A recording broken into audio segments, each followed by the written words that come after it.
Welcome to FTI. Let's continue from chapter 2 of the FTI Practical Manual of Becoming a Professional Trader. Chapter 2 says the practical price of becoming a professional trader. The title of chapter 2 is The Price of Becoming. Every profession demands a price before it rewards its practitioner. Trading is no different. Of course, it's true. In every profession, there is a price to pay to gain that knowledge, either by showing up consistently, you have to pay with time, you pay with money, or you pay with whatever experience you get to experience in those years of practicing in that field. And trading is no different. There are prices to pay to become a professional trader, and a good one at that. Most of you have paid that price without even keeping track of it. You might have paid using inexperiences or going into trading without proper knowledge. Those are prices you pay, and it starts. So whatever experiences you've had or anything you've experienced during your entire course of becoming a trader, those are called tuitions that you've been paying to become a better trader. So I'm going to go through some of the pointers I have in chapter 2. I love this saying. It says, success is purchased through thousands of ordinary decisions. Waking up early, journaling honestly, respecting risk, stopping at your daily loss limits, choosing patience over impulse. The market sends. The market never sends an invoice, but always collects. I love this because we are always ready to take from the market. When we wake up in the morning, we want to just it's Monday, we want to head straight into the market, do our thing, check the P&Ls and yeah, call it a day. But we never sit to pause and say, the market is always ready. Have you ever thought about it? Like the market is always ready to show you that, if you're wrong, it collects. If you're right, it collects. They're always ready to take from you. So the only way you can take back from the market is being consistent with the ordinary things, the journals, being honest about it, your risk management, things you tell yourself you're going to do by following your plans. Those are the only way you can beat the market. I mean, practically no one beats the market. But only thing that can is you becoming the constant, the behaviors, your plans.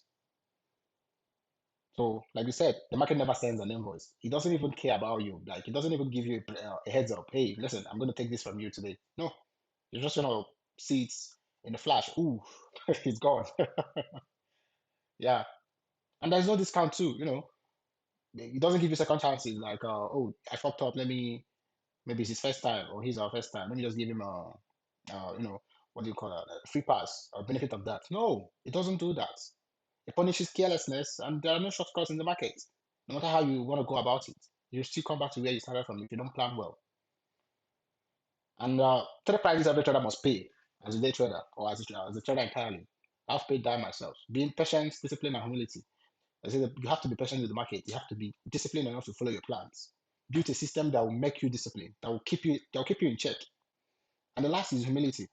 The market will always humble you, no matter how smart you are, no matter how you think your strategy is, no matter how good your strategy is, no matter how whatever mathematics you've done to come to your conclusion about your strategies, the market will always humble you because it's fluid. So I will need you to answer some of these questions on your own when you're reading this book properly. What price have I been unwilling to pay? Because most of us have been skipping to pay the prices. Even me myself, I have been skipping to pay some certain prices in the markets, and I've been paying them unwillingly. So when I start paying them, recognizing this price and say, this is what I'm going to hold through to get this. So you start paying them willingly. The result might vary. So number one, what prices have you been unwilling to pay? Have I been chasing fast results instead of lasting habits? Like I said in chapter 1, when I started my trading, my first year of trading felt like luck because I started from profits. I went in straight with how much I'm going to make. But number 3, which habit would be the greatest investment in your future? You think about it, you reflect on that, you write it down somewhere. Now you commit to that sacrifice or to that investment that you want to make. You commit to it for the next 90 days because trading is a how do you say in chapter 1, compound interest. It compounds over time. Give it time. The trading result is not just about the weekend. It's not even about the month P&L. Most people track their trading results on a quarterly basis. 90 days, 3, 6 months, 4 months. Give it time.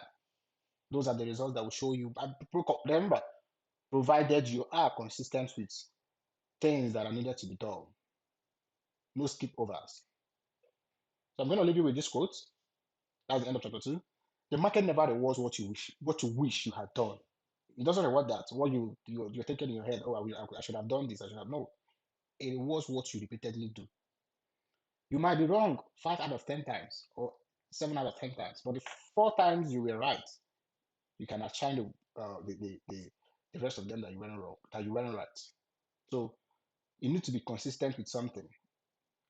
Close out the results. Be consistent with the process of getting the result. The result will show itself. Let's move over to chapter 3. The cost of tuition. Every trader pays tuition to the market. The only difference is whether they graduate. I like this. I like this very much. Every trader pays a tuition to the market. The only difference is whether they graduate. Because at the end of the day, there is a price to pay, whether you're willing to pay it or not. Remember, chapter 2, there are prices, there are things the prices we've been paying unwillingly. Markets never send us an invoice. We'll be paying certain prices because we've not been keeping track of them. Doesn't mean we're not paying those prices. We've been paying them. So every trader pays a tuition. The only difference is whether you're going to graduate. You have to ask yourself, yes, I mean, admitting yes, there is a cost to this. There is a cost of tuition of becoming a trader.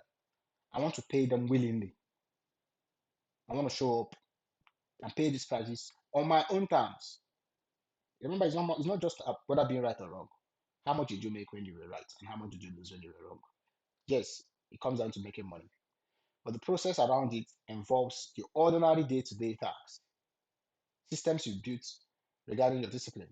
Because I do believe that you need to put yourself in a position where you don't constantly need to be disciplined. You need to build a system that will keep you in check. There is a difference. There is a major difference. You see, successful traders do not avoid losses. They learn from them. Every trader pays tuition. What matters is whether you stop paying them for the same lesson twice. Let me read that part again. What matters is whether you stop paying for the same lesson twice. Now, you took a loss. Probably, you've been taking this particular trade for a long time and some are win, some are lost. And you've not really sat down to think about why and why not you've been doing this, you'll be going in and out of this particular trade. There are no lessons behind it. There's no truthful journal behind it. There's no there's no thought process before and after the trade. Whys, the hows, the ifs. Remember, trading is a game of probabilities. Whether the probability was for was stacked against you or was stacked in your favor. These are lessons you need to pay, or I call them expensive lessons. So your biggest trading losses were not simply losses. The losses your biggest ones, they were tuition fees. The tragedy is not paying the tuition. The tragedy is repeating the same class. It's not about losses. Listen, even the best of the best, they take losses in trading. Of course, even the hedge funds, they take losses. But the real professional traders, the ones taking this to the next level, they make sure they never repeat the same mistake twice. Like you said, the strategy is repeating the same class. So it's practically a waste of energy, a waste of money that you took a loss on this particular thing or a particular trade, but you don't know the reason behind it.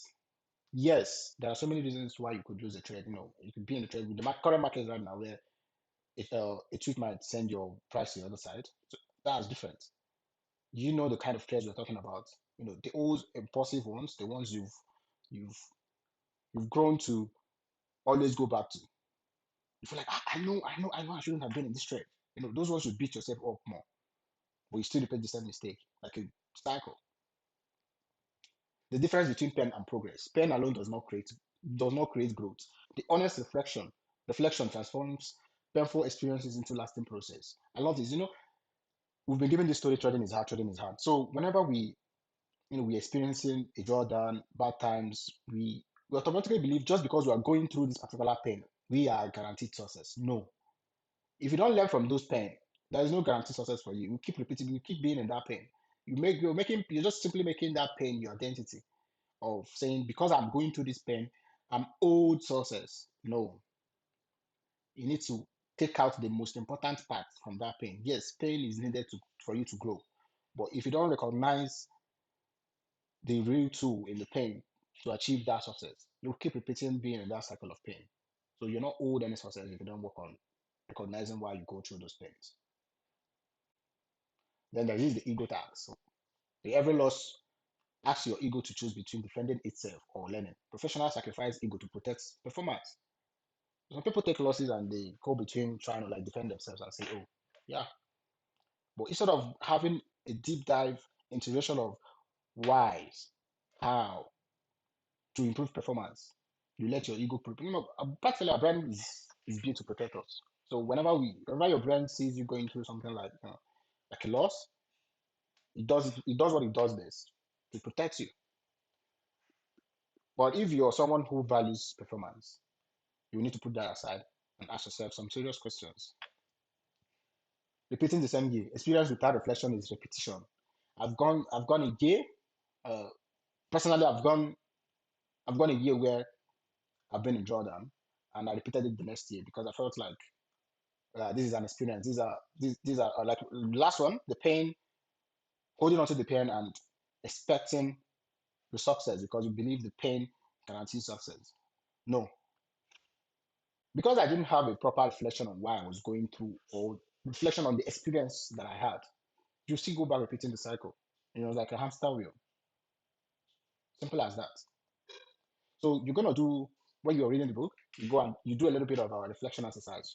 You write down your three most expensive lessons, what they cost you, what they taught you, and identify the lessons you're still paying for today. Exactly. So go through the book, you go through the exercises, you give yourself weekly assignments, create a weekly tuition ledger for every loss, trade complete, this trade cost me this, the lesson I purchased was this. But you write it down somewhere, or you keep a proper check on a journal. Let me leave with this reflection or a principle. The market charges tuition every day. Remember that. It charges you every day, whether you like it or not. It's a constant. Professional traders make sure every payment buys a lesson.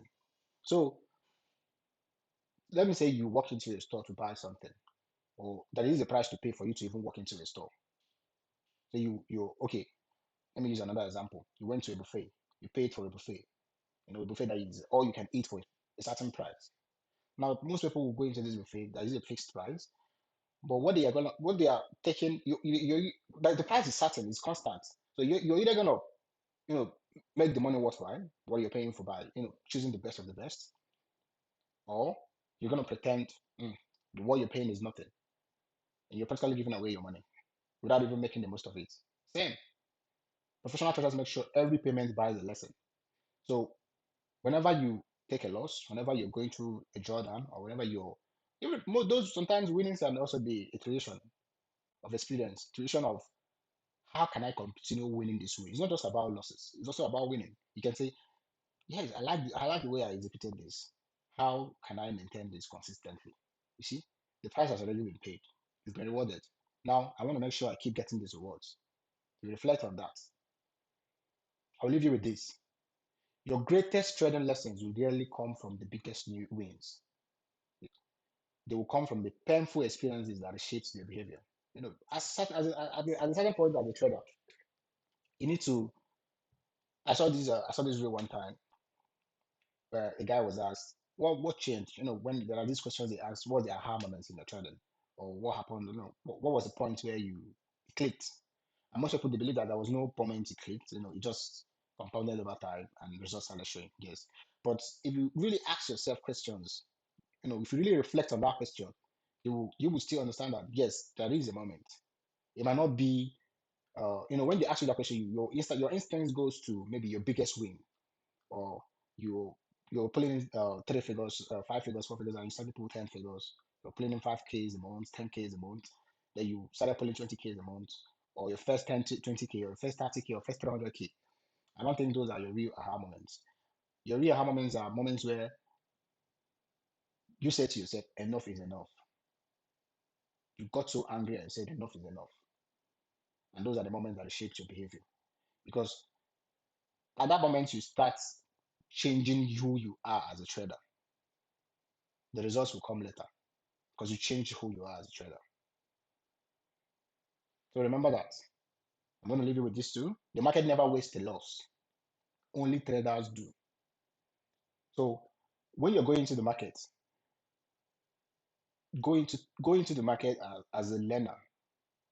Go into the say, what am I going to learn today from the market? Because the market is always giving you information. It's always giving you lessons. Whether you win, whether you lose, it's always there to give out those lessons, which remember you've already paid for. So always ask yourself, what am I going to learn today? Because the market never wastes a loss. Even a win and a loss. I don't think the market even knows what is a win and loss on its own. Only traders do. Yeah. So see you guys on the next one.